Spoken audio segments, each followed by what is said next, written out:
I'm not a huge fan of Democrats and Republicans redrawing the districts. I'm going to shock the world here. I'm going to actually take the stance that the libertarians take. All the kids in school were just saying vote Trump because that's what their parents were saying.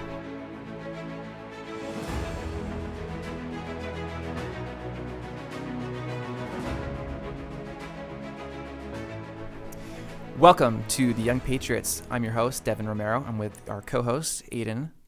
And we've got our guest here, Jeffrey Paris. Say hi to the camera, Jeffrey. Hola, guten Tag, konnichiwa. Okay, so we're just going to get into it. Last time we tried breaking down what we were going to talk about. We didn't hit all the topics. So we're going to start out by having Jeffrey introduce himself. Just tell us a little bit about your background. And? Anything Your background. Yeah. Oh, okay. Yep, that was a false like high point on the sentence. Thank you, Devin. Thank you very much for having me on Yeah. this show. It's been pretty good so far, and we haven't even started recording yet. Yeah, we missed all the good conversations already. Yeah, I'm Jeffrey Paris. I'm 19 years old. I'm from Sonora, California. I'm a BYUI student, and as a sophomore, I major in communications video production, and I'm a member of the Church of Jesus Christ of Latter-day Saints. I'm still not quite sure how I got on this show. Aiden just DM'd me because he saw my Instagram story about celebrating Zohran Mamdani's victory as New York City's mayor, and there's a nice plate of cookies in front of me. I'm someone who stands up for progressive voices, to uniting people together, and I'm a token white guy. What else can I say? I also I love movies, music. I love dancing. I sing, not because I'm good at it, but because it's fun. And I really like politics. Nice. For some reason. Again, just as a reminder, the reason we do this is to help bring the humanity into the discussion. It can get really heated really easily. We want to remind everyone that we are all people here. No one is just an object that you're right to be angry at and shout down. They're not? Yeah, No, it's I'm kind of kidding. crazy. So what I was saying earlier was we actually were already having like an hour-long conversation prior to turning the cameras on. Maybe we'll have some deleted scenes from some of those conversations, but it was really good, really awesome. It feels like we already had an episode. So we're just getting started on part 2. This is what it's all What's about. up? I'm getting mean looks from the producers. I was taking the label off my water bottle. I guess it made too much noise. If you heard that, that's what it was. I took the label off because I'm not letting that company sponsor us. Yeah, their It's anger is Or they're not justified. sponsoring us, so I'm not going to advertise them. So it's just being salty. See, this is we created this water. We have a water company now. As somebody who's worked in videography and sound design, I understand why they're pissed. Yeah. This is bucked up water. I gotta stop. Anyways, let's continue. Okay. Just be like me. Just get the reusable stuff and not the polluting plastic. I'm gonna throw this in with the turtles when I'm done. That's not a liberal statement. That's just me being a good person. Okay. So we're going to get started on talking about different like mental, I guess not really mental illness, but just some mental irregularities, and then also just You mean like disabilities? genetic disabilities and stuff. They're So- disabilities. Okay.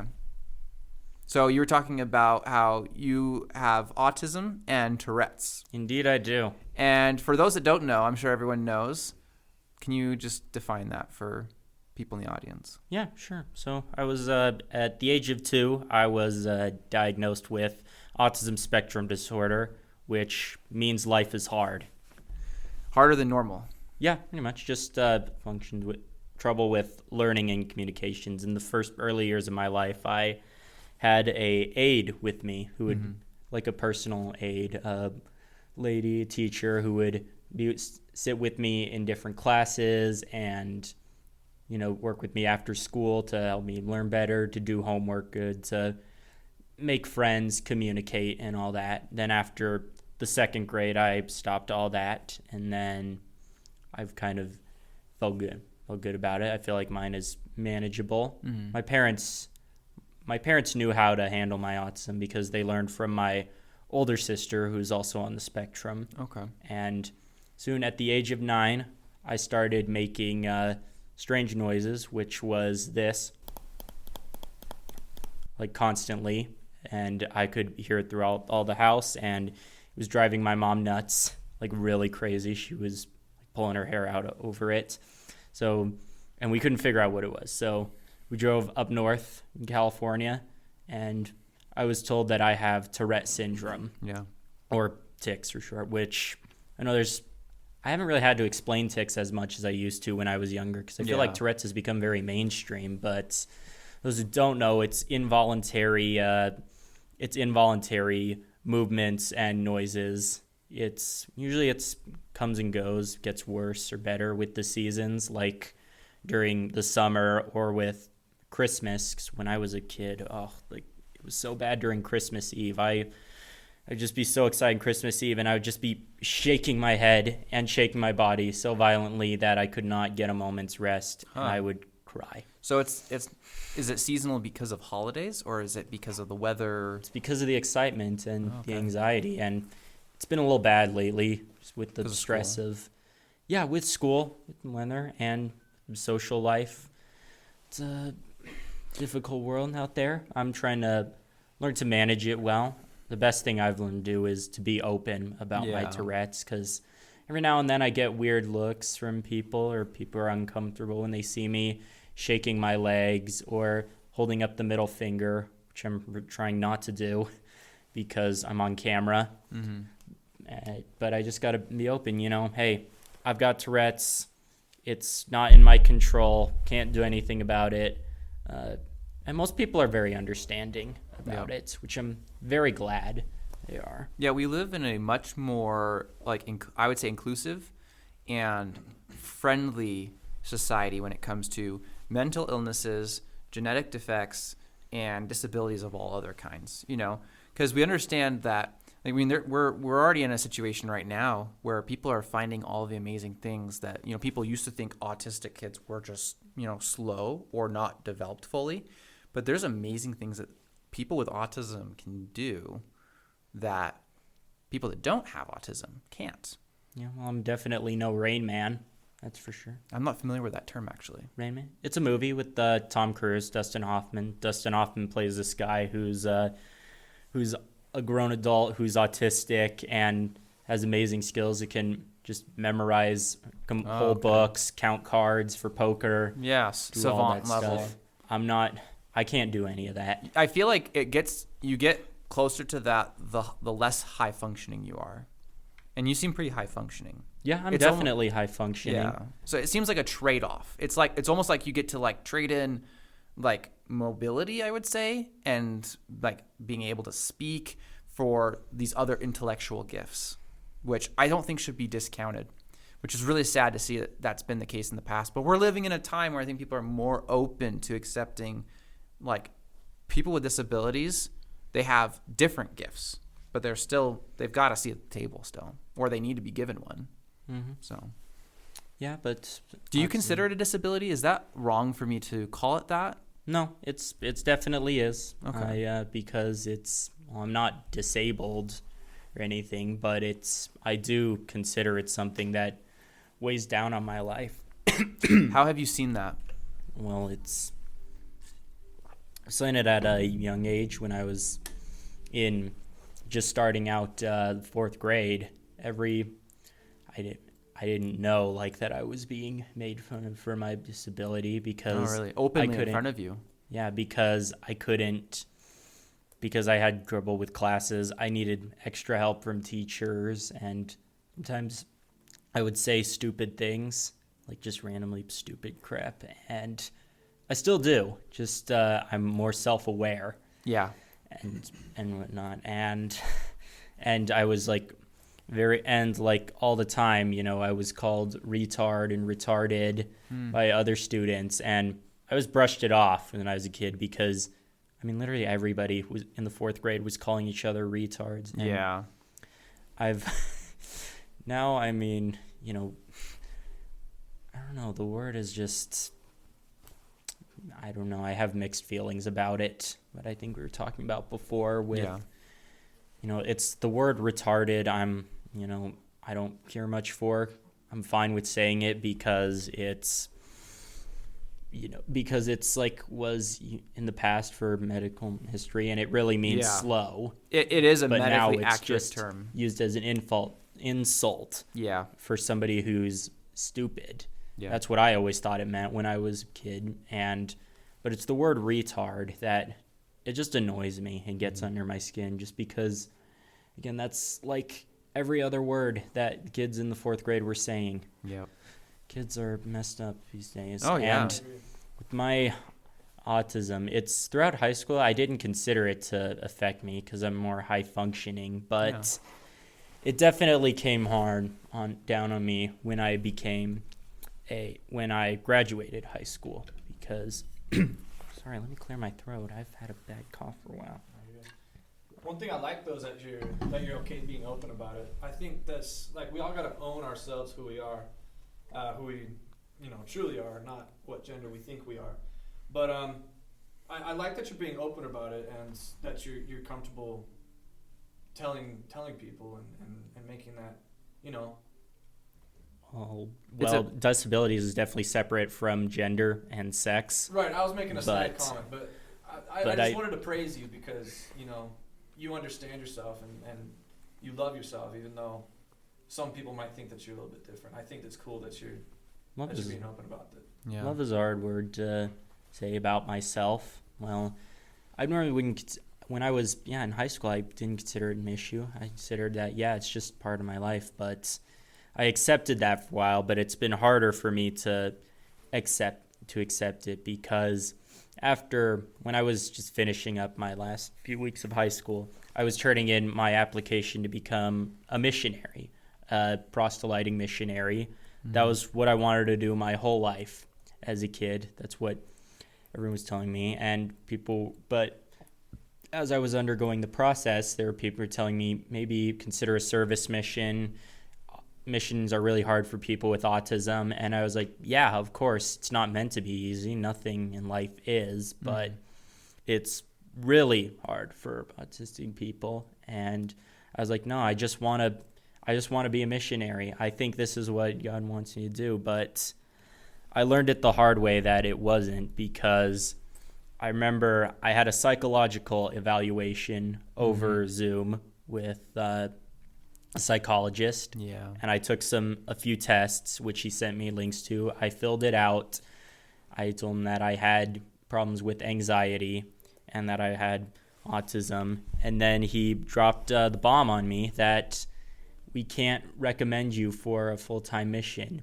And what really hurt the most, that really just felt like a punch to the gut, was when he said, we don't normally send people with autism on missions. That hurt quite a bit. And after he said that, I just hung up the call and just felt so defeated. I didn't even tell my parents about it for a few days, but my parents have been the most help with my disabilities out of anyone in this world, because it was 2 days later on a Sunday, they came up to my room and they just said, hey, Jeffrey, we know what happened with your mission call. We're really sorry.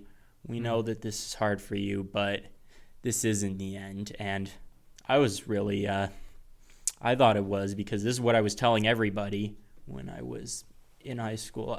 I told them that after graduation, I want to be a missionary. Yeah. And I also remember at a scholarship awards night, after I received one from the FFA, I was like, the teacher who was being the announcer said, Jeffrey plans to serve a 2-year mission. And I just had to be like, yeah. Just gonna suck it up.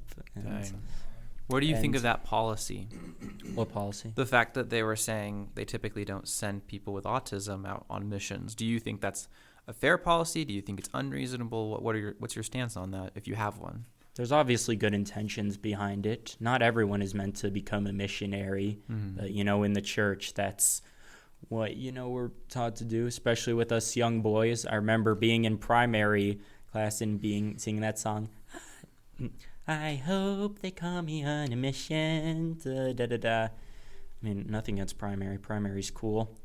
But, that was what I wanted my whole life. So, just having having that taken down from me because of my autism made me think, am I going to be okay in my life? Is this going to affect my other huge dreams, like being successful in college, being a good husband and a loving father, and being as successful? Because I'm in video productions. I want to make actual movies as a director.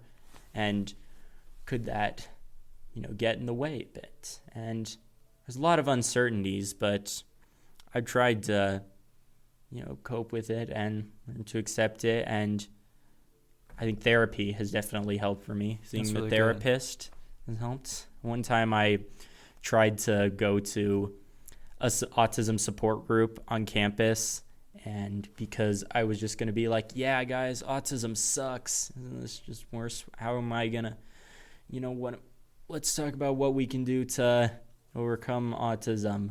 But then when I got into the group, it was mostly just, I don't normally say this because it sounds rude, but a lot of sob stories from other students with autism. And then I remembered, oh yeah, there's no cure for autism. So I just said it wasn't for me.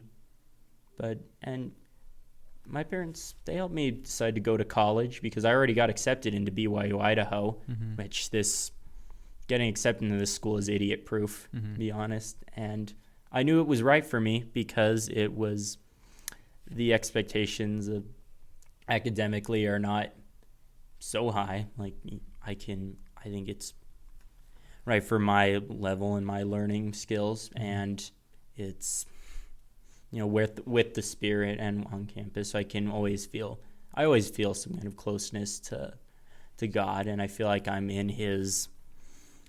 where he wants me to be. But college is also really isn't easy, especially for people with autism like me. But everyone just remind me that even though I'm doing what people can, which is to go to college, but there's a lot of things that make college suck, like anxiety, depression, the weather, adulting, freezing cold, travels to classes, walks to classes, all of that.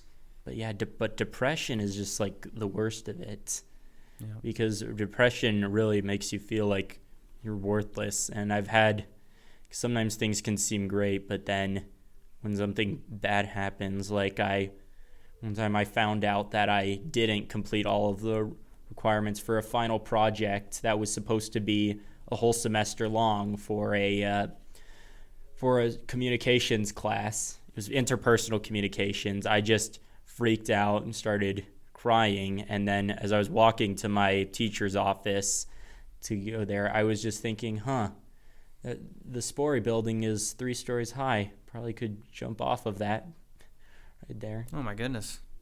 I know it sounds dark, but I don't know. It sounds dark, but it's also something legitimate that shouldn't be ignored. Intrusive thoughts, yeah. And also, I remember I took a mission prep class my first semester because I was thinking, hey, why not just do a semester and then try and reapply for the mission?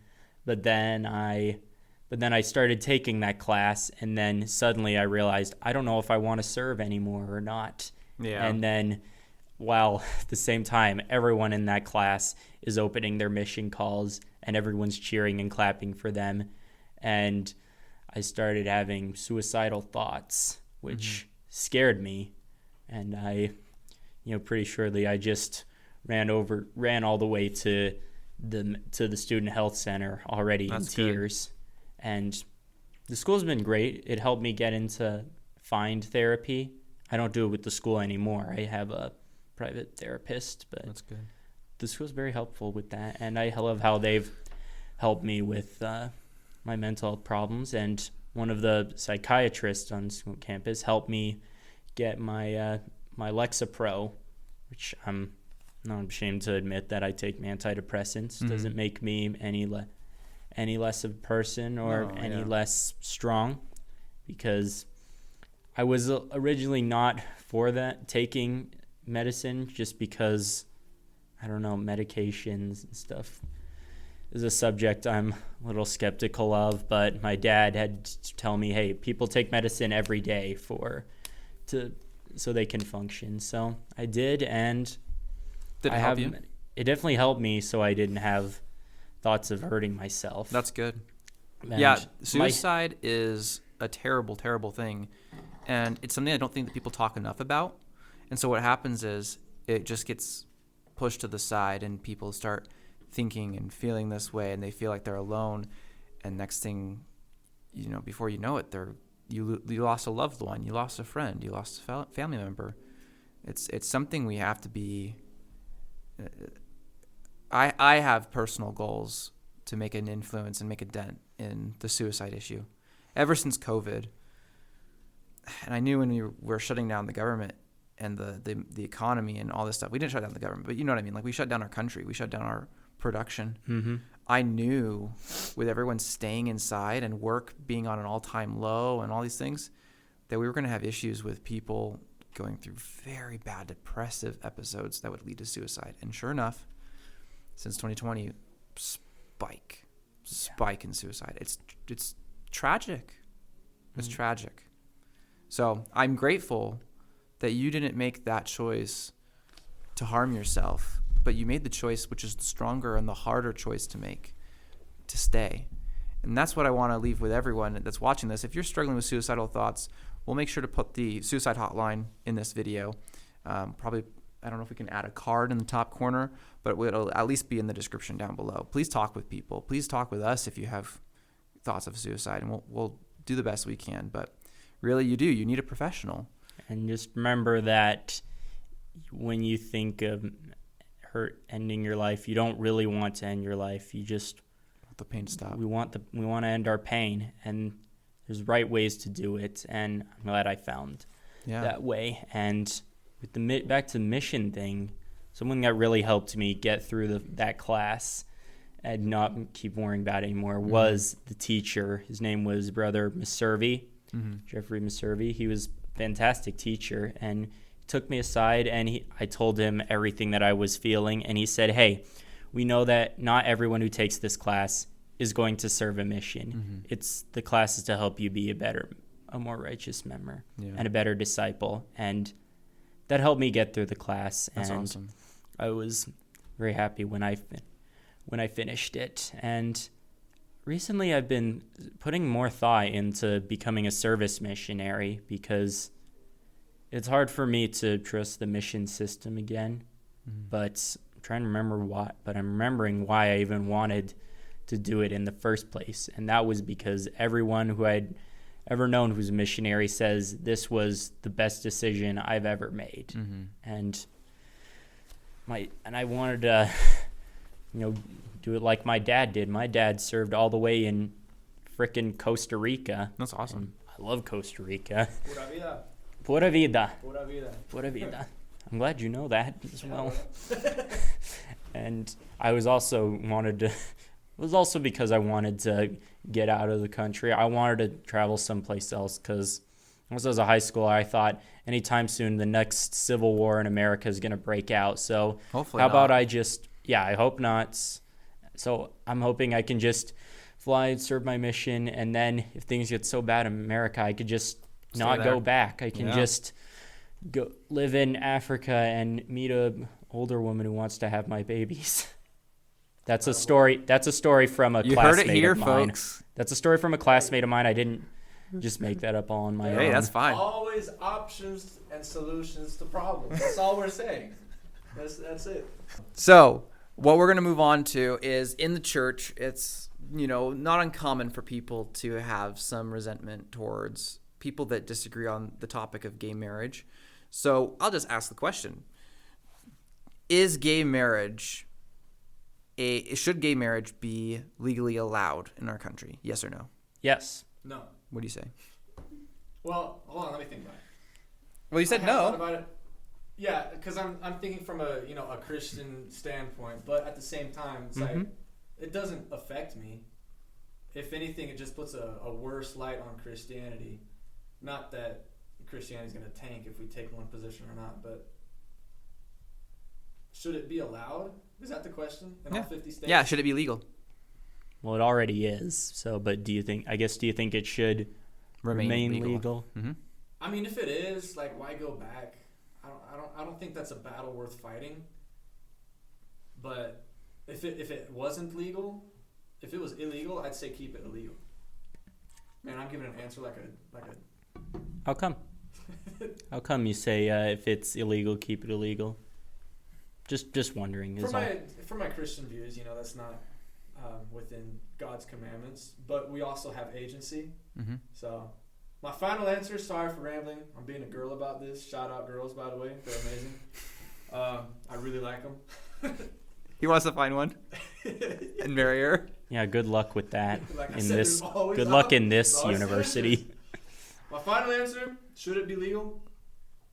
About to shock the world. Yes. Okay. I went from no to yes. Okay, so we And agree. My own in 2 internal minutes. struggle that you guys got to witness. Turns out the both of us agree quite a bit on things. I think so.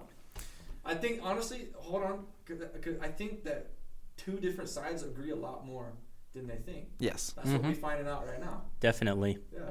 Give me some knucks. There we go. Look at that. His Awesome. We're knuckles. changing the world with knuckles. See that? We got the progressive and the conservative bumping knuckles. Look how conservative I am, bro. Look at this. We That's didn't give it a shout out to the flags. That's We not updated conservative. That's our comedy decor. right there. Except George Washington looks like he's from Arcane or something. Yeah, that's true.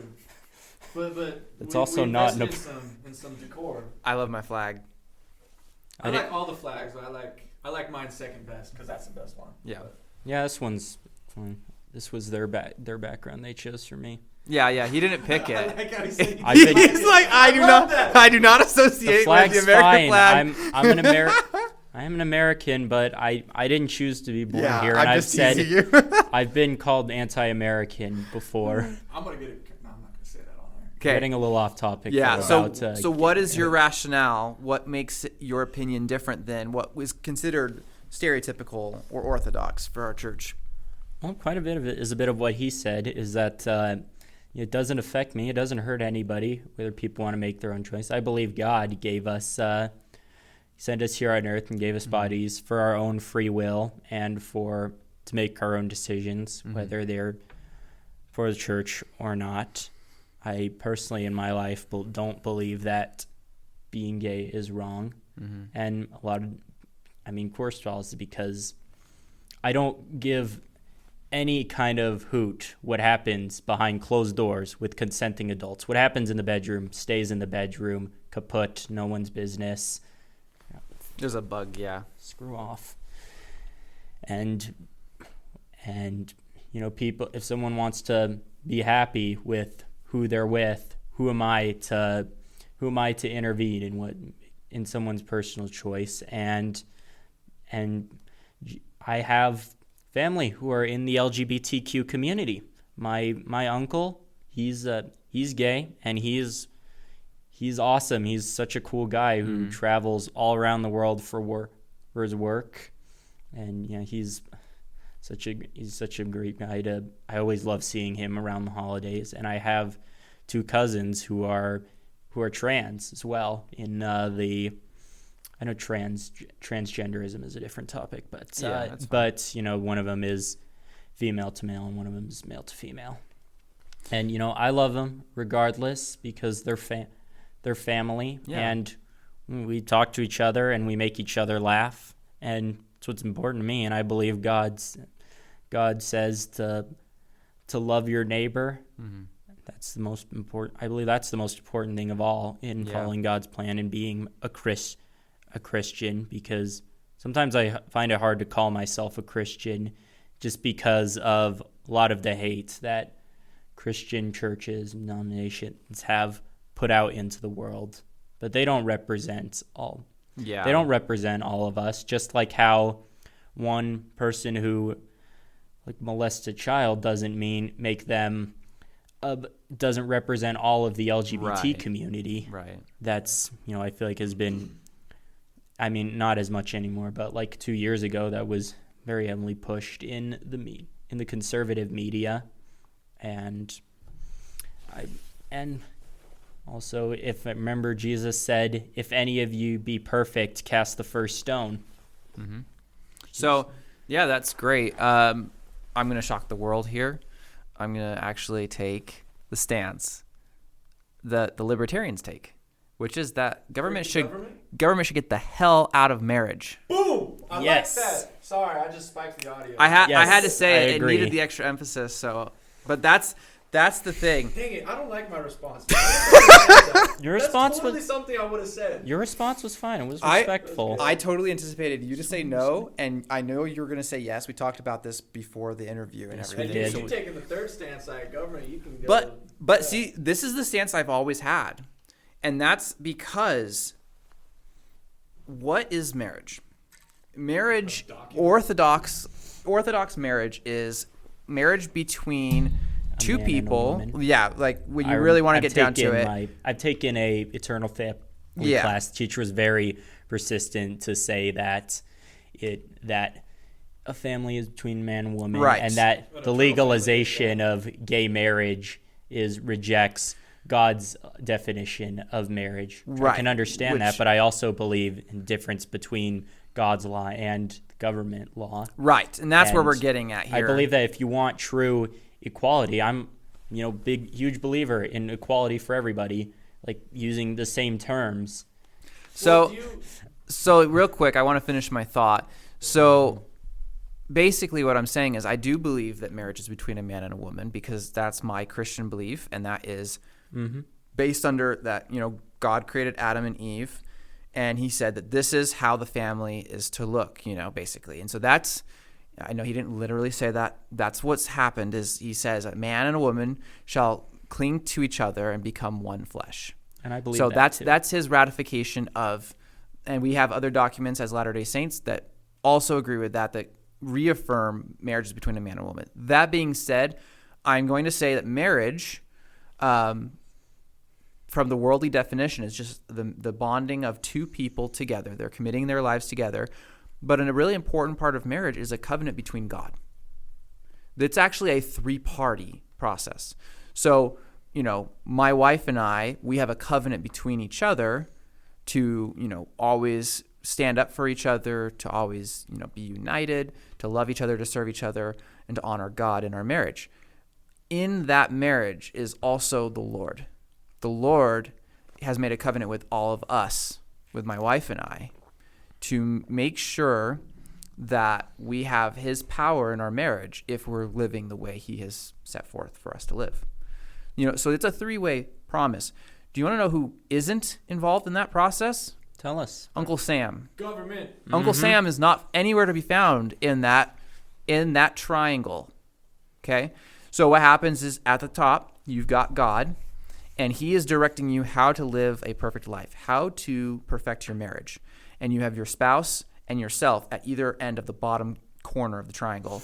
As you and your spouse come together, you're going to inevitably come closer to God. So you're going to rise from those bottom two corners, and you're going to slide up the sides of the triangle until you reach the pinnacle, or at least get really close to it. That's the message behind marriage, okay? Is that you are seeking to come closer to each other as simultaneously you are seeking to come closer to God. Now, if you can find a pastor that will wed a man and a woman and a woman, I say let it be. I disagree with that pastor's decision.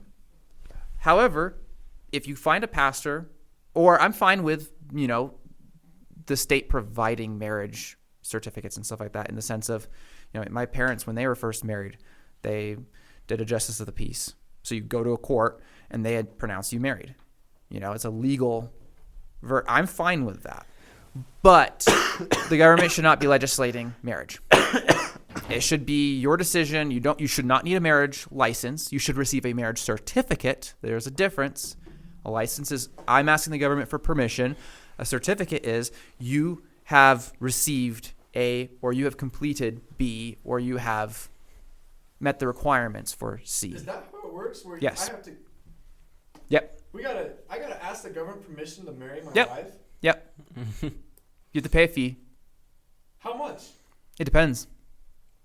I'm trying to remember what it was. I think Can I it. swear? I'm not gonna swear. No, but you don't need to. Pretend I swore. If I can't, Dang then you it. can't either. The shuckly bucks. Darn. Shiver me timbers. I think I think I've heard that from like a 70s or 80s movie. Yeah. You want to dance, hot dog? Sorry. What kind of But frick the government. Screw those. What is hot dog a euphemism for? But basically, that's what I'm getting at is I take the libertarian stance. I think the government needs to get the heck out of marriage. Yeah. And then marriage, again, you leave it up to church. And I'm fine with the state providing marriage ceremonies through justice of the peace. I'm fine with that. But that's my piece. Yeah. That's it. Yep. I don't have much to say. I totally agree on that. Sweet. Do we need a license to get sealed in the temple? Yeah. Why? You need to get the license ahead of time because that's what they've dictated. So you get the license, and you can't get sealed in the temple unless you have the license with you. Is that right? Because it's the law. The temple, it doesn't change to the court. The court doesn't care whether it was in the temple or in a grassy knoll, or it doesn't matter.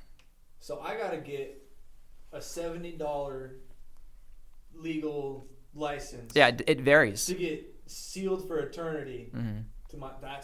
Does it cost more based on if you're marrying if it's a straight marriage or same-sex marriage? Not that I'm aware of. I don't know of any state that does that. But depending on the state, yes, they charge more or less. Like California charges more than average, from what I understand. So, but anyway, so you said you didn't know. The more pissed off you get. So you didn't have anything to add to that. Did you have any comments you wanted to add? Yeah. Any government official watching this right now, you suck. except for this and other reasons. Family members and stuff, but I'm in a mood now. Yeah, you are. I also want to say, didn't you remember I think was it this week or last week? The decision from the Supreme Court to not overturn looking at the same Supreme Court case that made same-sex marriage legal. They're not going to revisit that or overturn it. Yeah, and I haven't looked at that case, decision. So I don't have any comments for it. But honestly, from what I understand, I don't have any problem with that, and I'm not shocked by it. Again, I'm not on a personal vendetta to try to restrict gay people or other from marrying how they want to marry. Don't worry, I believe you. Can I adopt your political stance on this? Yeah. Can I don't have a copyright on it. Okay. I literally said it's libertarian. I don't want to be a copycat, but I'm going to copycat this. It's one of the really good point. It's one of nobody the few, nobody has a reserve on different beliefs. Yeah, this is one of the few libertarian ideas that I actually subscribe to. Because most of the time the libertarian view is like prostitution should be legal, pornography should be legal, like all these different things, and you start going down the list, drug use, all these things, and they think people should be able to decide for themselves. Well, that doesn't mean we legalize murder. There is a point where, yes, we are legislating morality, and we need to do that. There is a point where a line needs to be drawn in the sand. You cannot do A, B, C, D. But we get to a point where we over-legislate, and it just complicates the whole thing. It confounds the whole justice system, which, by the way, a lot of people are unhappy with right now. We don't feel like our justice system is serving the purpose it was designed to, and it's because, at least in some cases, it's not. By the way, murder is legal. It's called abortion. Wonder if that crazy weed chick is going to come after us again. We had someone that was very hateful and posted a comment. We talked about it and just kind of broke down. Yeah, I'm not trying to open a can of worms. I'm just pushing. Oh, you definitely are trying to open a can of worms. I'm gonna move. We're gonna move on. We should move on. So we've talked enough about. We'll talk about this later because I would have a lot to say on that. Yeah, on abortion. Yeah, but we have topics we want to. We've talked about abortion on a different episode. I've done a lot of research about abortion. So we're gonna get into the Electoral College. Mm-hmm. And we'll transition into Zohran Mamdani and socialism. Mm-hmm. So what is, we're going to make it fit. What is the Electoral College? The Electoral College? Yep. It's the system we use for the election. The presidential election. It's being constantly challenged because of how undemocratic it is. Mm-hmm. That is true. That's true. So I want to dispel a myth. Aiden's busted into the food to help with the rage. So... I'd be eating this thing so weird, bro. So, we have a constitutional republic. It does have elements of democracy in it. The elements of democracy are shown when you are basically voting for something yourself. So, if you're voting for a proposition to go into your state, like in Idaho, people voted against Prop 1, which I'm very glad that happened. That prevented ranked voting from going into our election system. And that was something that all the people literally got to vote on. So you had, let's say, 100,000 people that went and voted, and all of them, majority of them, it was like a 75-25 issue. Majority of them voted against Prop 1. That's called democracy. So every vote that was cast was represented by a person, and that vote went directly to the issue and decided the issue. Okay, so whoever had whatever issue had the majority of the votes gets put in place, or if it doesn't get a majority, then it's not enacted. It was voted out. Most of our governance is in a non or limited democratic method. Okay, so now there's another method I'm going to introduce, and that is a Republican method. This is a method of representation. So this happens when you vote for a representative in your state, and that representative votes a law in. You can't make the decision on the law that they passed or didn't pass, but you do get to vote them out next time if you don't like their decision. That's a representative form of government. It is inherently non-democratic. Very little of our election process is democratic, and it's become more and more democratic over the years, which, by the way, is not a good thing. That's going to be a controversial issue. Democracy is the reason that our founders, I don't know if you're aware of this, Jeffrey, but the reason our founders did not make a democracy was because democracies are inherently fall victim to two ills: the tyranny of the majority, and they devolve into tyrannies too. They typically get dictators. So think of it, it's basically you'd be looking at like Nazi Germany. You would end up with someone that's really enthusiastic, and people vote him in, and next thing he takes control of everything. Like, that is one of the problems with democratic rule in just times far gone. And it doesn't take long for it to devolve into tyranny like that. Now, what do I mean with the tyranny of the majority?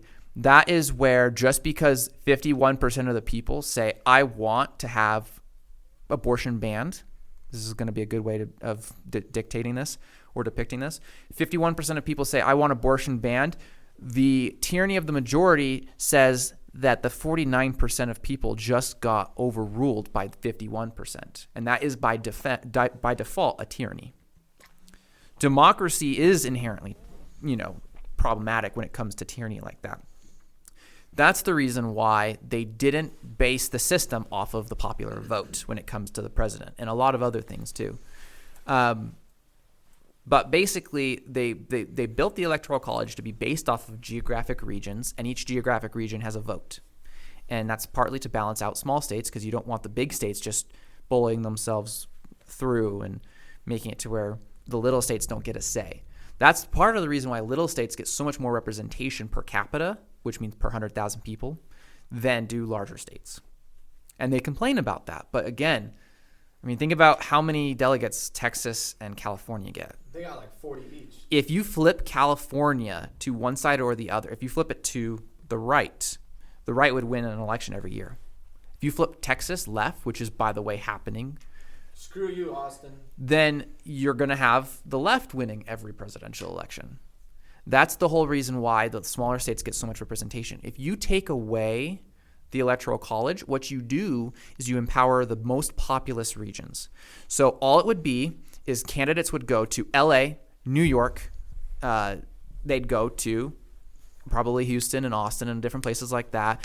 They'd go to Nashville, I believe, would be another option.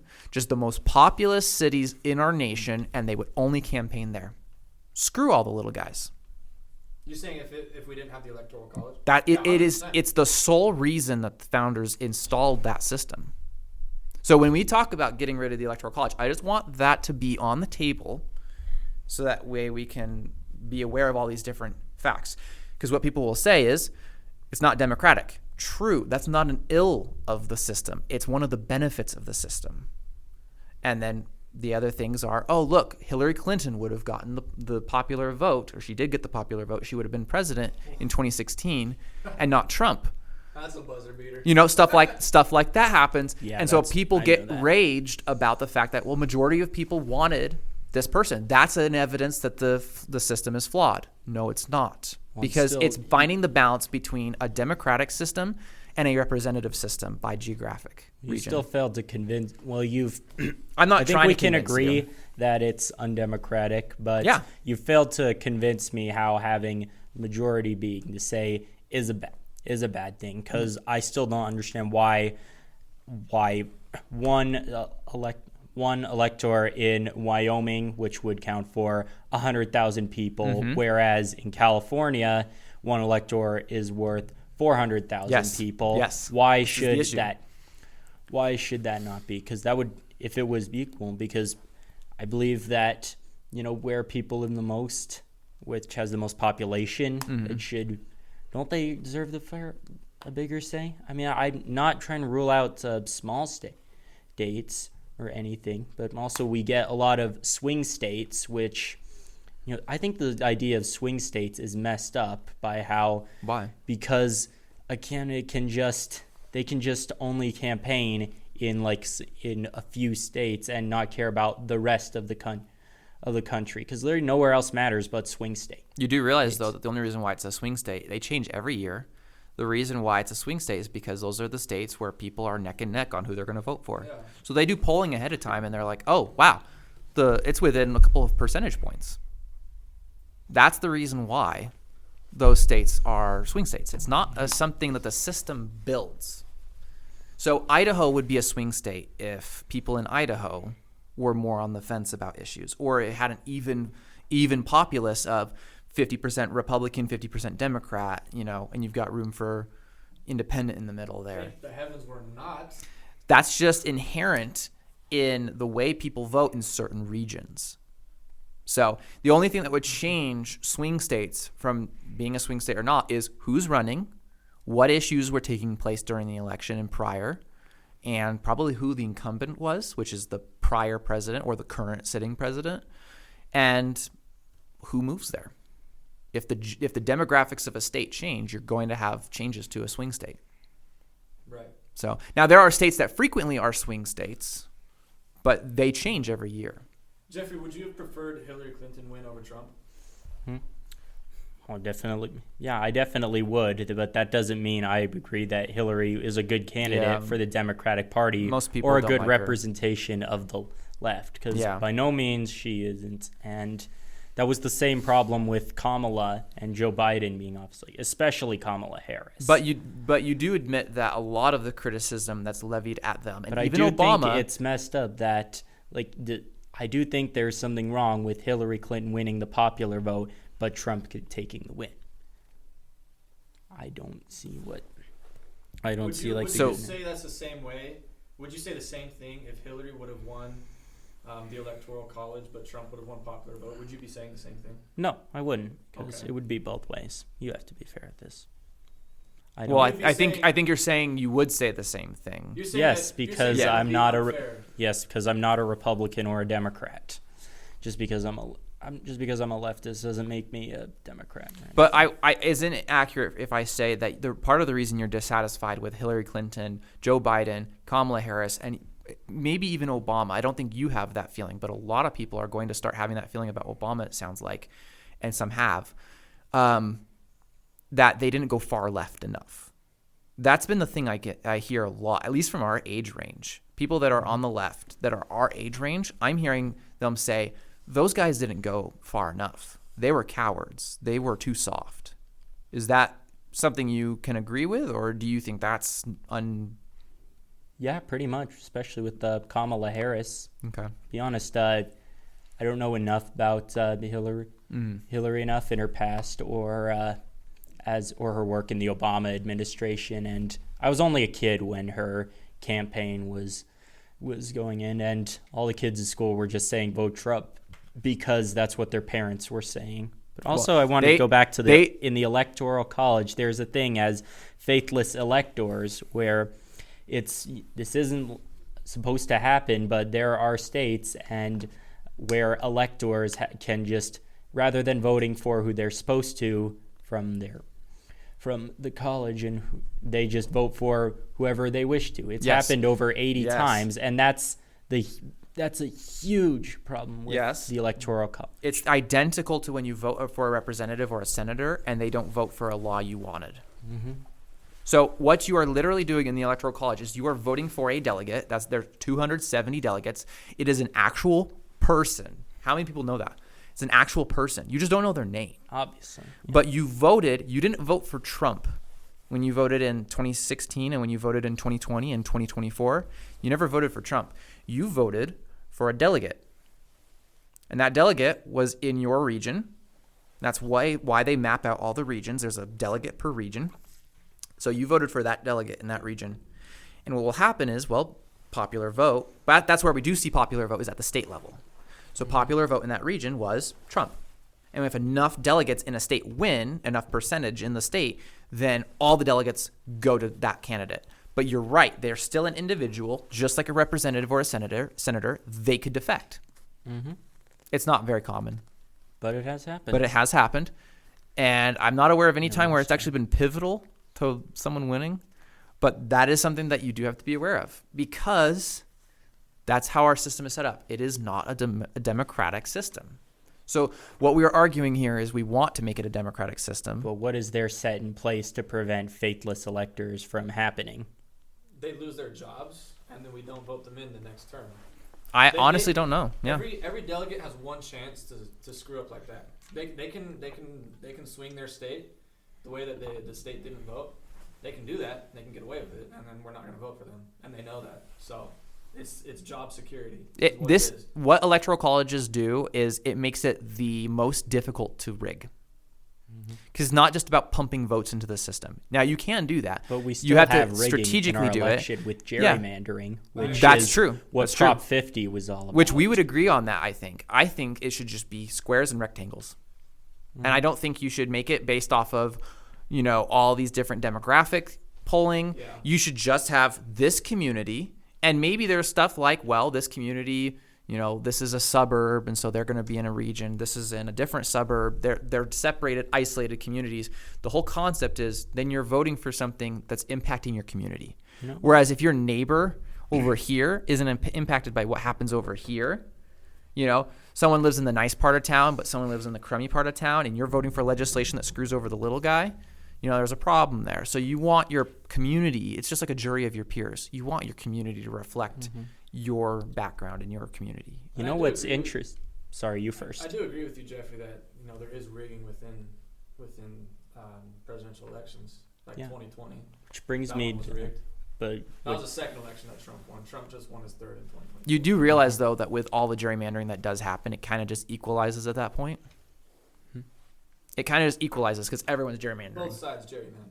that's true. Yes. But It's kind of just what happens. It sucks. there is something interesting that would happen with. Have you heard of Prop 50 in California? That was a big win. Was that when they got the extra 5 seats? Yes, it was an opposition to Texas. Yeah. Texas, they gerrymandered their states, so they redrew their districts so that it adds 5 additional Republican seats. So California, Gavin Newsom decides we're going to do the same. We're going to add 5 additional seats for Democrats, but we let the people decide. The Texas government, they didn't do that. They didn't get the insight from the people, but we had Proposition 50, which the citizens of California, they voted on, and this is their decision. And what's interesting about the districts that are being redrawn is that they're meant to connect the more conservative places, like conservative areas like in Northern California,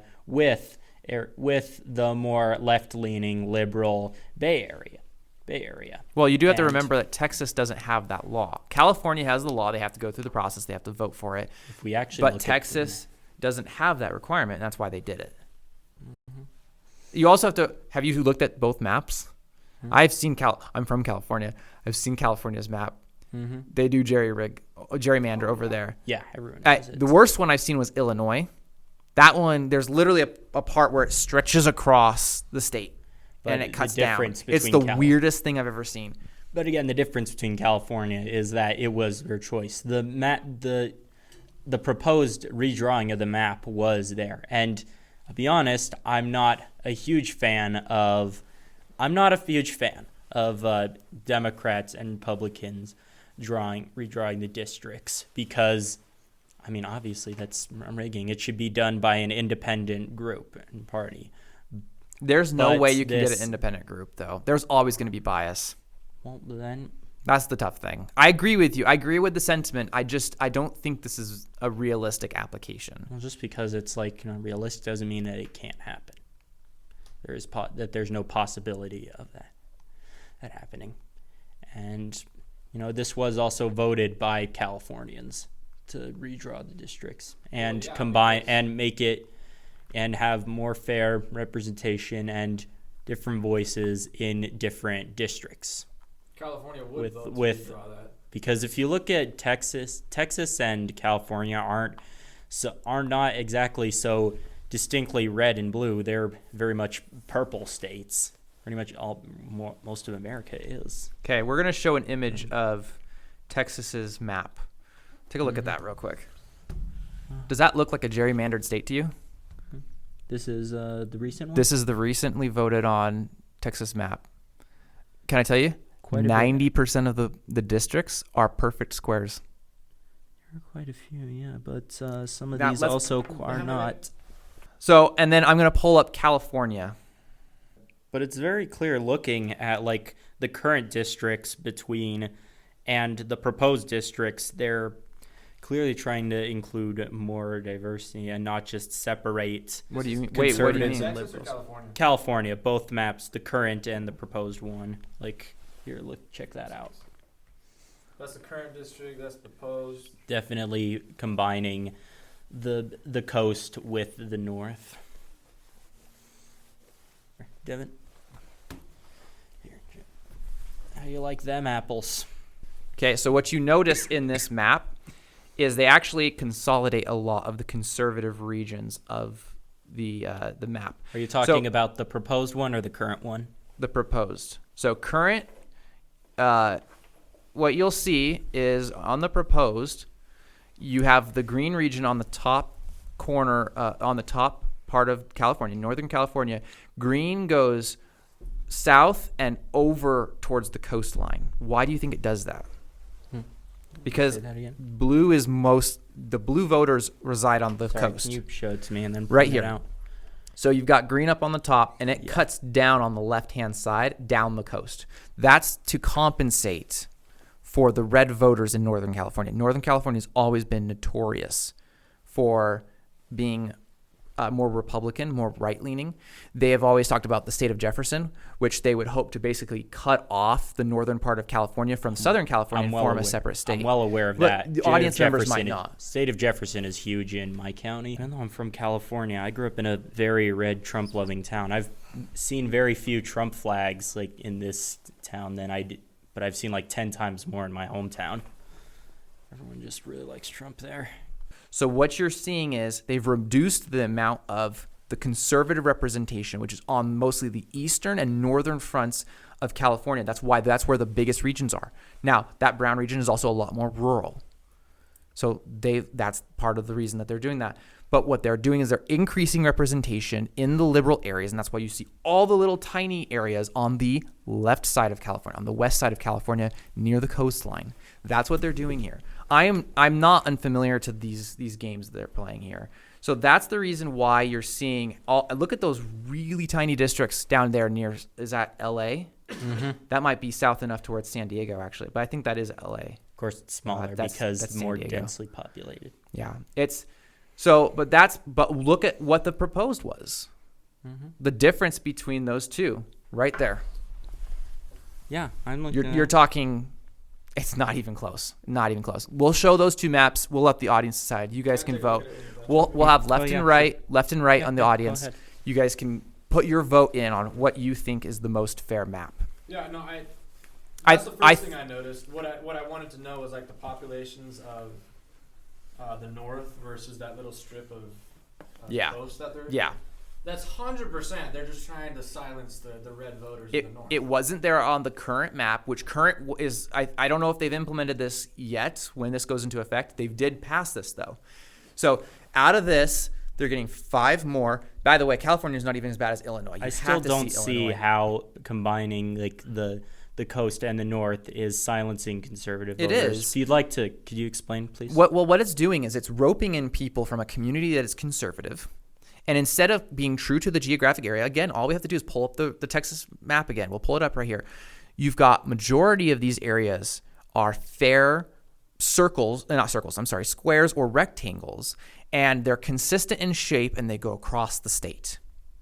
But you don't see that with the California map. Yeah, You're seeing regions that what they're trying to do is they're trying to take all of these red voters and they're trying to pull in high density left-leaning voters from the coastline to compensate and overcome the red leaning in the northern part of California. That's the reason I have a problem with it. If it was just, okay, you had boxes of Northern California, so now they have their own representation, and even if it's less populated, they'll be bigger squares. That's what happens. You make it a bigger square if there's more population. But once you get down to the coast, they still need to be squares.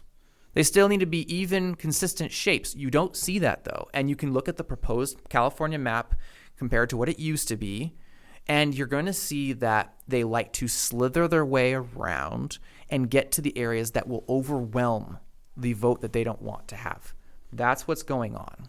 And that's what I'm not in favor of. That is gerrymandering, and I'm against that. I'm against lobbying. I think these things are grotesque flaws and illnesses of our society. Yes, absolutely. But I also, again, want to stretch the difference between California and Texas. Yes, Texas may have like perfectly square districts, but that doesn't change the fact here that they were the first ones to gerrymander 5 new Republican districts without the votes of people.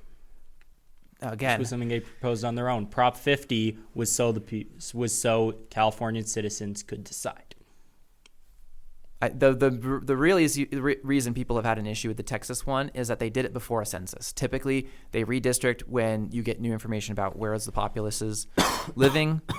You get updates on how many people are living in our country, in our state. And so you are able to basically correct some of the misrepresentation in the districts through that. That doesn't mean they have to do it on a divisible by 10 year, on a census year. So that's not the issue that most people are making. They're not making it that, people didn't get to vote for this. Again, it's their law there. In California, it's the law. You have to vote on it. I'm fine with that, by the way. I'm in favor of letting citizens decide yay or nay on the voting, on the districts. But that's not the system that Texas has in place. They didn't do something illegal. So why is that seen as an issue? Well, I think it's because most Americans believe gerrymandering should be illegal. But did they gerrymander? Did they gerrymander? I mean, didn't they redraw the districts to favor their own political party? That doesn't mean that they gerrymandered. That's gerrymandering. That does not mean that did they do that? Did they? They yes they did redistrict. Then that's for their own party's benefit. Hey, I get where you're saying. I get where you're coming from. I'm letting people know. If you compare the two maps, I think it's pretty clear which state is plagued with gerrymandering. And I'm from California. I'm familiar with the things that go on politically there. It's why I left. It's why I live in Idaho now. Yeah, and I'm from California too. And I don't like the state of Idaho very much. So that's what I was trying to get at. We'll show Illinois. Illinois is fun. That's just homework there. Not homework. It's like the dessert. You get to enjoy the eye candy there. Gerrymandering is wrong. I disagree with it. I think we're in agreement with those things. Yeah, I'm not arguing. I don't want to eat with the microphone near me. We're almost done anyway. I've been in radio class, so for I'm sensitive about this stuff. They're yummy. They're very good. The final hit we're gonna make. This has been great. I've loved this conversation. We have time for the final hit? Yeah. I think it's been an hour. Our poor editors. It's been an hour, right? Hour 10 minutes. Okay. We're gonna just be quick about this, but we take the lead. Zohran Mamdani. Okay, say that. We disagree that he is going to be a benefit to New York City. I predict that New York City will see an egress, an emigration, meaning the opposite of immigration, a leaving of the richest and the wealthiest and the well-off. I 100%. In And New what York. do you and who Within do you the think first is gonna few months. who do you think is gonna emigrate? The rich or The rich. The rich. Okay. The rich are going to leave New York. Okay, so be it. So be it. Do you know what's going to happen after the rich leave New York? The city is going to fall apart. The city will fall apart. With crime, you're going to have problems with, I think, Islamic extremism Islamic extremism and anti-Semitism. I think that's horse crap. Yeah, you can say that. But that's what I think is going to happen. I think that they've just made a very, very big mistake electing the first Democratic Socialist as mayor in New York City. And I think people are going to realize what free buses and free groceries and free healthcare and free rent is going to cost them. Why do you like that he got elected, Jeffrey? I hear you, by the way, Devin. I don't mean to cut you off. No, but I'm good. I like that he was elected because he was the best choice, because this is what his campaign promises were: universal child care, free public buses, rent freezes, more public housing, tax increases, which is a 2% tax on the highest earners, funding challenges, Texas plans would require approval from New York legislator and Governor Kathy. Yeah, no, his competitor And then public sucks. safety have police reforms, which would disband units or break up protest, support and build public Renewables Act, and keep ICE out of the city. I mean, you guys That is that crazy. That's alone. That is a horrible idea. That alone is going to cause so much havoc in and New York City. I feel like Thank you're goodness just the illegal aliens have to get through the rest of the United States to get to New York. I hope Oh, ICE please. takes care Oh, of them before they please. get there. the governor, Are you forgetting that America is founded by immigrants? the too? governor. So is every other state on the face of this earth. Yeah, but Every country. it has to be done at a reasonable rate. If we don't get it done at a reasonable I rate, don't we see will how- overwhelm the system. You don't see how a man who's a Muslim, not really practicing that much, is gonna put Islamic. he went to a mosque extremism- recently. I do think he is practicing. I mean, he smoked weed. I don't think weed is like allowed in Islam and stuff. I don't And I know. mean, He's his not wife's. allowed in the church, but- I'm not saying just That's because beside- he's a Muslim that makes him unfit for Well, candidacy. I think Yeah, you're I'm saying saying- that it's going to lead it to an increase in anti-Semitism and I- Islamic extremism. He is openly condemned anti-Semitism, and Jeffrey, despite what was the and point I you're trying to believe a lot of what rabbis in New York have just been against Mamdani just because he doesn't support Israel. And why should we support don't care. Israel? Yeah. Because they're leading a whole genocide right now. Yeah, I don't care if he doesn't support Israel. That's not a problem. And how are free transportation, free child care, and a 2% tax increase going to lead to massive crime? Nothing- That right and there stuff. is When why we've that stuff already- isn't free. Nothing is ever free. Yeah, I was gonna say that. Okay, tell me. Nothing's ever free. Like you said, the 2% tax increase. He promised. a Yeah, 2% for the tax highest increase. earners. Yeah, and he's gonna exceed that promise and tax them even more than 2%. I agree. I think That's he will raise eventually what's it. gonna happen. Well, if like the And rich that's- paid their fair share, then it would, because it's notable that billionaires famously don't pay anything you- in income tax. Do you know what happens though with taxes? The companies pass it on to the. It's just like tariffs. I do It's believe just taxes like need to tariffs. be done for good Well, things, Jeffrey- but this is what Mamdani is trying to do. Let's think about this logically for a second, though. Let's tax the rich in New York. Let's do it. Let's tax them. Let's make them pay their fair share. I love this, by the way. They're This rich is fun. enough.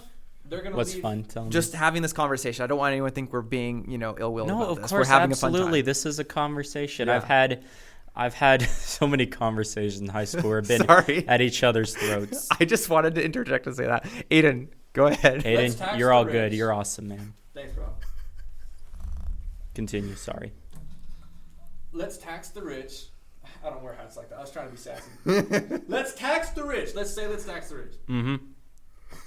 In New York. They're rich enough, they're going to leave New York. They are not under those taxes anymore. They're going to get out of there. No, Zohran says he will tax them out of state. That guy's a moron, man. Because you know who's going to get taxed after that is the second class below them. And then maybe they'll leave if they have the money. Maybe they won't. Because he'll have to lower the window for who he taxes. He's saying no. He's saying he'll have to lower the income window for when you get taxed that higher rate, because the people in that window are going to be leaving the city. But there's no way all billionaires and millionaires are going to put in a mass exodus in New York. That's where the stock market is, and that's where all. Did you know that Texas is 43%? I think they said of the stock market. They are moving the stock market to Texas, and they're doing that because of things like this. Jeffrey, the point and I'm I trying think to make is sorry. That the rich, they're going to leave because they're getting taxed. Then it's the next class under that's going to get taxed. They're going to leave. Yep. And it's going to get to the point where people aren't making enough. They don't have enough money to leave the state, and they're just getting heavily taxed. I mean, think about someone who's making a lot less than millions of dollars a year. There's still a set price on I don't see that happening. Free buses, free this, that, and the other. It's going to cost someone something. I don't see that happening in such a short period in the short term. I don't see that happening. I hear the cries of Venezuela. Yeah, Venezuela. I don't even know. Was it like 4 years? Yeah, okay. We always 5 years that it took. We definitely use. Yeah. Okay, you use Venezuela as like an option. It was USSR. A social democracy. Okay, hold on. Sorry, I'm getting ahead of myself. Venezuela, yes, was a social democracy, but there's a reason why. The government, yes, they paid a lot for groceries and medicine and healthcare for our citizens, but there was something that was keeping. There was a way that the Venezuelan government could pay for that. And it worked for a long time, but it was with their oil prices and with their large amount of oil, because Venezuela has the biggest oil fields on this earth, and oil prices plummeted, and soon they didn't have the thing to pay for that. You know, and also the fact that Nicolas Maduro is completely corrupt, he runs the whole. There's nothing stopping him out of power because after he rewrote their constitution. And there are countries like Norway, Denmark, they're social democracies. They're social democracies. Right. Which means they implement capitalism, but they control the means of production. And it's worked very well. Norway, Sweden, Denmark. Yes, they do. They provide. They're the ones that provide schooling and healthcare. They do have socialized medicine. They have socialized medicine. Which, by the way, I believe is a good thing. Nordic countries do not have true socialism. I don't believe in 100% socialism or communism. I do believe in social democracy, anyone who believes in communism is a complete moron. And if you're offended by that, you can come talk to me. You're an idiot. I do. Communism is cool. I'm talking to you, Kim Jong, whatever your face is. Idiot. He's not even a communist. There's never been a true communist country on this earth before. That actually is true. Russia and China are pretty capitalist. They claim they're communists, but they're very much capitalists in this country. So you're saying that America would do well if we were like the Nordic countries, that kind of a socialism, which isn't socialism at all? I do. I do believe in social democracy. You know how much and I believe tax, that. Though? Yes, That's and crazy. you know why? And you know what the citizens say? They say that they love being taxed because they enjoy paying because they know it's going to something good and something that benefits them. But in America, we don't really have that because our tax dollars are going to complete bull crap like the ICE and like the 20, ICE which is not much of the budget. Literally, if like the whole and the military going and National Guard going into our cities, you know how much like all of the troops that are in Los Angeles cost like twice as much as it would take to house and shelter every homeless person in Los Angeles. That's because crap goes down in Los Angeles. 70% of our budget is considered despite crime being at an all-time low in the past few years, it's the troops in our cities. It's a fake crisis that Trump is using to justify himself getting more power. I think we're straying from the point. I still want Mamdani. to understand your idea on the Nordic socialism, because that's not socialism at all. I think it was Norway that said there aren't socialists. I know. It's democratic socialism, which is a form of socialism. Okay, socialism has three main parts to it. You can agree or disagree with me. This is what it is. They have a massive, efficient government. Okay. They have altruism, which is more important than profits. We agreeing so far? Mm-hmm. And then 3, the government owns the means of production. There's more than that, but yeah. Right. But under those 3 pillars, that's socialism. Do you agree with that? Yeah, I would say so. Yeah. Nordic countries don't have that because there's private ownership that is funded by the government because of high taxation. That's not true socialism. Okay, it doesn't have to be true socialism because I keep telling you it's social democracy, and I agree. So it's what's not the difference then? Why is social democracy this perfect idea? because it does. We can agree that capitalism causes for growth and innovation, right? Yeah. You know, it's what caused the West to thrive and become this big global superpower that we know. Okay. And you know, and social democracy or democratic socialism allows for that to happen.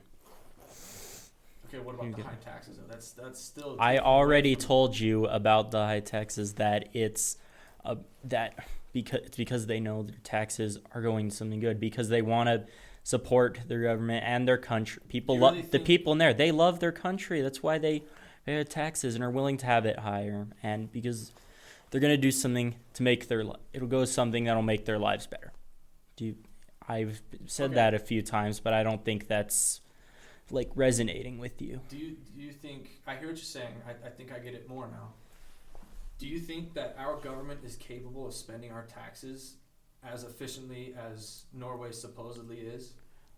Well, certainly not, because of who's in power right now, and that's why we gotta vote for it. That's why we need to, vote. That's why you vote for the right people and not the corporate Democrats or the corporate Republicans. Those people you vote out. You're saying Joe Biden gave us better tax? No, he's saying he's not in favor of him I didn't either. say anything about Joe Biden. I never say anything about Joe Biden. He doesn't favor Joe Biden. Kamala Harris. Well, that's what you were saying was that they're part of the problem. Yes. Yeah. So he's saying Joe Biden and Kamala Harris and those individuals. He wants people like Zohran Mamdani. There's no doubt. There's no doubt Biden was corrupt. Huh? There's no doubt Biden is corrupt. Biden doesn't know how to spell corrupt. It was Kamala Harris. Well, they're both are. They're both ridiculous. Hey, I said it so you can say it too. They're both restarted. That's a euphemism you could use. I'm glad we could have fun and still disagree. I like that. Of course. Jeffrey is a stand-up comedian, just for anyone that was curious. So we've had fun at home. We've had fun. I'm sitting down. Around. I'm about 4 foot in chair, but I'm like 5'11" standing. I've never heard that before. That was crazy. Mm-hmm.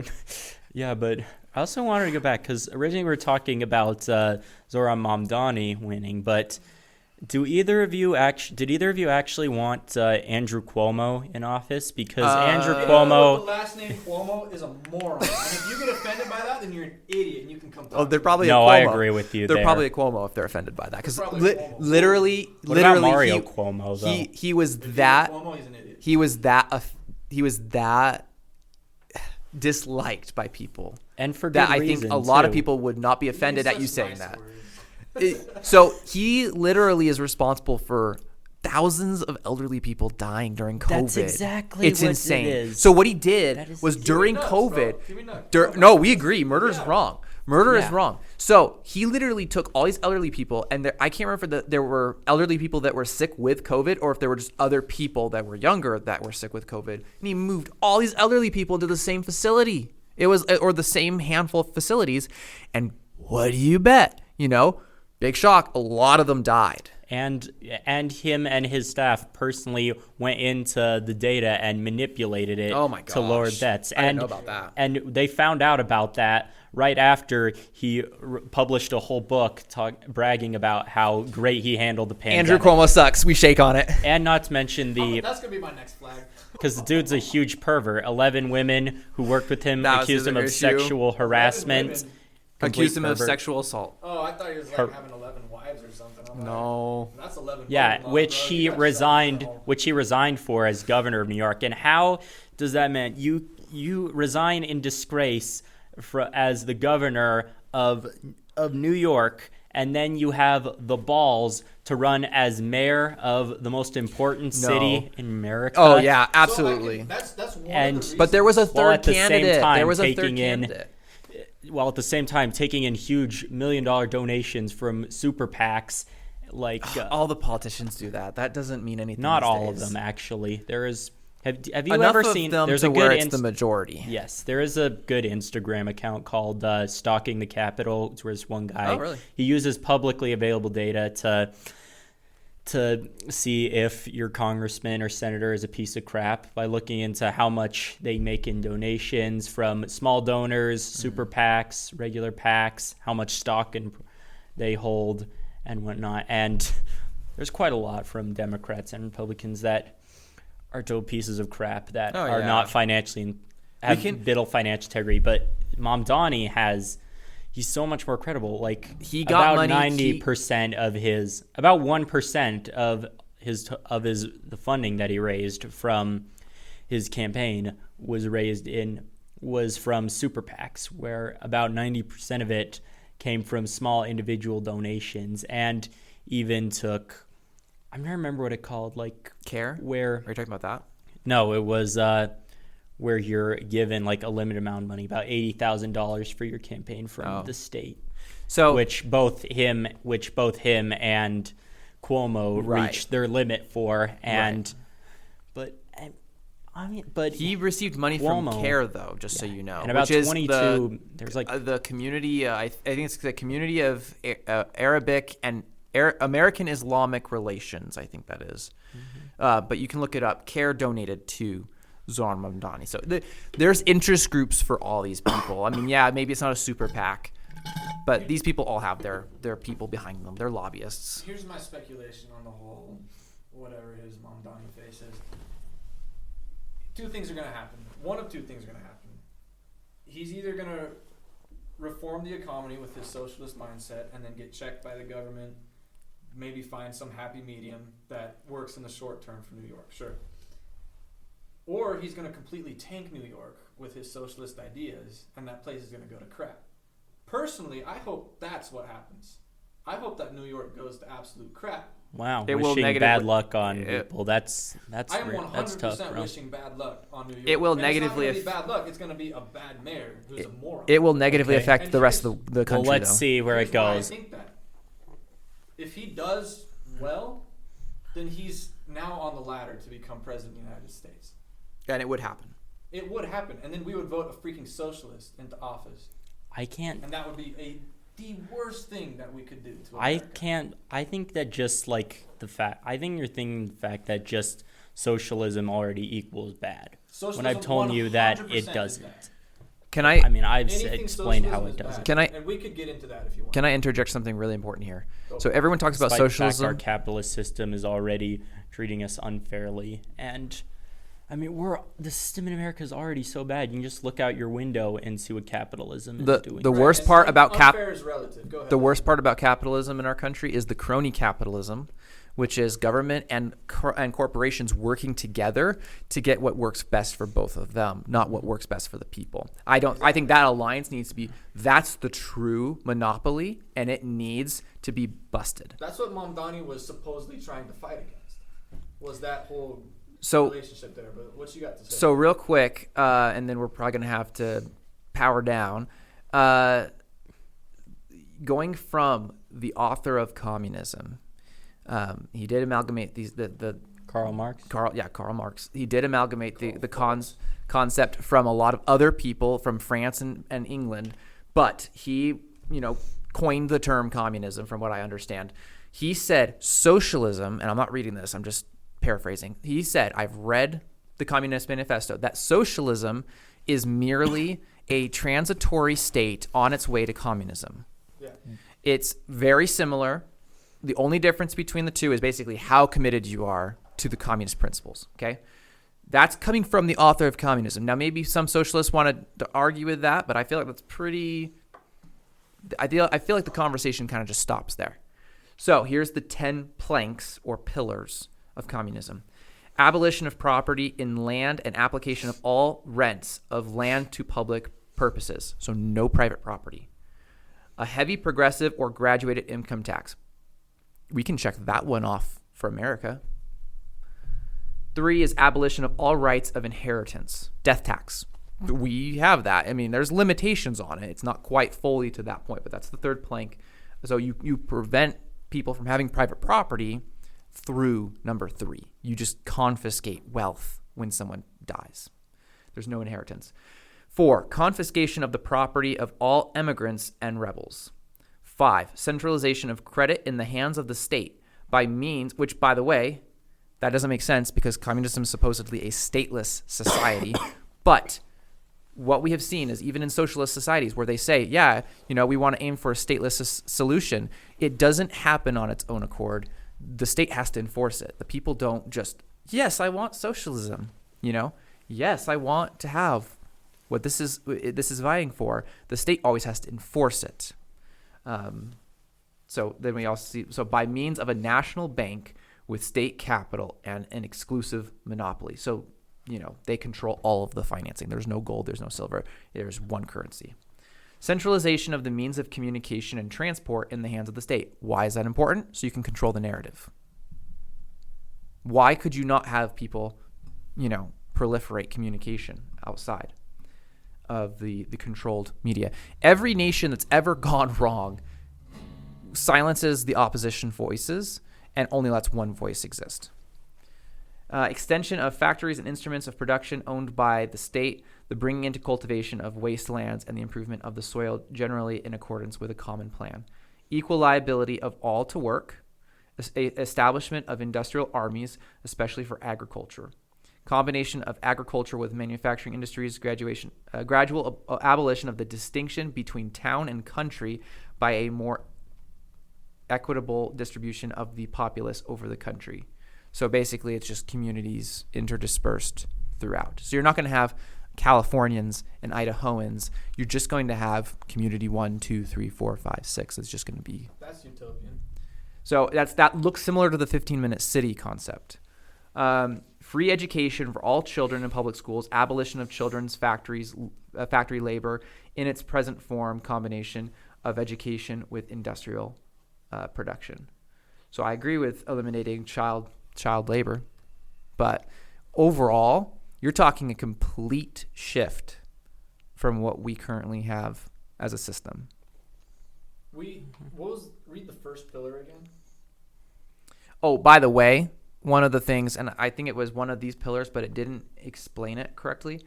One of them is the abolition of the family unit, which I think was part of that community one. So That's under attack. that one went so bad during the USSR. They tried that. It went so bad. Turns out we need parents. That Russia said we had to admit defeat on this point, and we had to allow for family units to continue. But that is their ideal. Is you don't have families, you have birthing centers, and the children are raised by a nurse. And they grow up in the education system, and then they become good comrades and contributors to society. I say this a lot, and I probably shouldn't because it loses its meaning, but that right there is the most ridiculous thing I've ever heard. Well, it's the most ungodly and unchristian thing too. The family is the central unit to God's plan. So if you're attacking that, Christianity is racist though, so we should get rid of it. the first point you wanted me to repeat was abolishing property.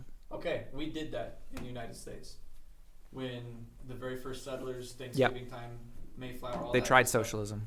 We tried socialism, and Jamestown, it ended in cannibalism. The Pilgrims as well. My thunder, frick! Jamestown, it ended in cannibalism. But Sorry. no, it doesn't matter who says. The point is, we're trying to get that. I'm trying to get that thing across. So I'm glad that you know about that too. But I mean, they tried socialism. They had everything in common. Nobody owned property, and the people just got lazy. They were working hard, and they're not getting what the effort that they exerted equals, and so they just stopped, and it resorted to cannibalism and eating shoelaces, and then they finally fixed it. They turned around, and America became great initially, and then we had to make it great again, and we're going to keep it great. But socialism has been tried too many times, and it has never worked, and it never will work, and that's just the bottom line of it. Except there is social democracy. There is social democracy. We could And talk that's about that working. Well, I want to give you some It's time. working. And What do you I wanna want to say? say that my fear is that Mamdani turns out isn't who he says he is, because we've seen this with John Fetterman and with Kristen Sinema. They claim to be like more progressive and socialist than sorry, I don't know what's wrong with my voice, but more progressive and socialist than Bernie Sanders. But then it turns out they just appeal to whoever gives them the most money. I love Fetterman. He's great. I don't. He's just always bowing down to Israel, and that's why I don't like him. And I'm afraid Mamdani could do the same, and things will still stay crappy in New York, where they have unaffordable housing, more unlawful ICE arrests. We have more corruption and more inequality, and things will just be how they are. And that's what I'm worried about. I think So only time will tell if New York will thrive or not under Mamdani's. Well, and I don't see in this moment him being president, because I don't know if America is ready for that yet, to have a Muslim president. Of course, it has nothing to do with the fact that he's Muslim. We don't care that he's Muslim. I didn't know he's Muslim. So many people do. That's the main reason. That's the reason why a lot of people didn't trust him. The main reason why we don't like him is because he's a socialist. And if we ever have a socialist president, I'm getting the heck out of here. I almost said hell. Glad I didn't say hell, because hell's a hard word to say. You can say hell. You said it I right shouldn't now. say hell. Hell's a bad word. I can't say hell. Hell no. shame. Whatever. Go to. I think we're gonna maybe talk about a part 2 on this, because I think we still got lots to talk about. Oh yeah, this was not enough time. And maybe we could reconvene after Zohran Mamdani has done whatever major action he's about to do. I hope things don't go to hell in a handbasket in New York. However, if it does, I hope that people can put 2 and 2 together. That's exactly what I want. That's what I want. Now, again, there's a difference there. If New York City suffers, the rest of our country suffers too. Like you said, a lot of our economy is based in New York City. Mm-hmm. But you have to take a hard hit for people to get it through their thick skulls that socialism is not a good thing for the United States.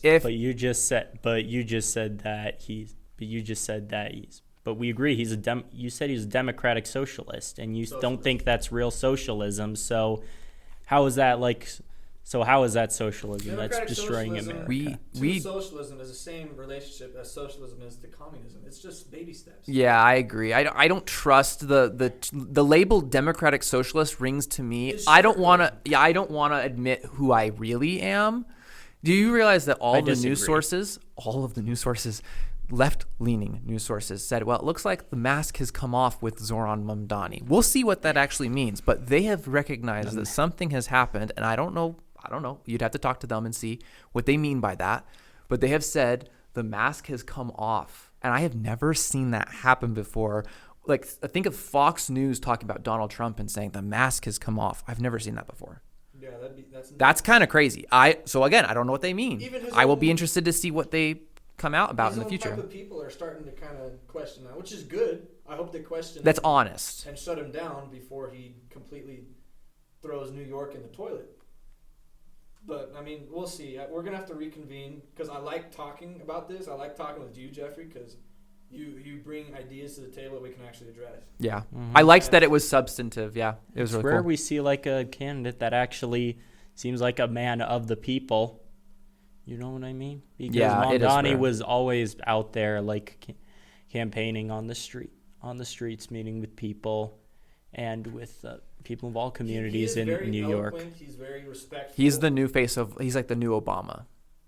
He's definitely not Obama at all. Obama's black and he's not black. No, because Obama is a center-right neoliberal. That's why.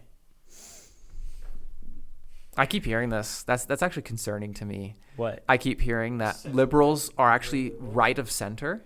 That's actually really concerning to me. No, neoliberals, I would say, are right of center. Liberals are center left. Yeah. I would say. think Yeah. society has its own definitions for things, and we think liberal, we think extreme leftist. And it's, Yeah, we can. I don't think that. It's not. It's a classical liberal is, actually it is pretty aligned with conservative values, but they were never right of center. They have always been left of center. That was the original right and left. It's just the progressive movement has moved farther left, and that's what I see is that the goalpost for what center has moved to. So then it makes liberals look like they're non-committal. They're just right wing. Yeah, but that's called is it a left skew? I think it's a left skew. right. Mm-hmm. I think we should reconvene. I've said that like 4 times now. Yep. I'm not trying to have a conversation. I just think, we're kind of running out of time, and I like talking to you. I think you got cool things to bring to the table. And I think when we reconvene, it could be really efficient. Oh, yeah, I agree. As a guy who runs video production and radio, we gotta keep in time frame. But I would say last thing, thank you so much for having me. Yeah, absolutely. On this show, you guys.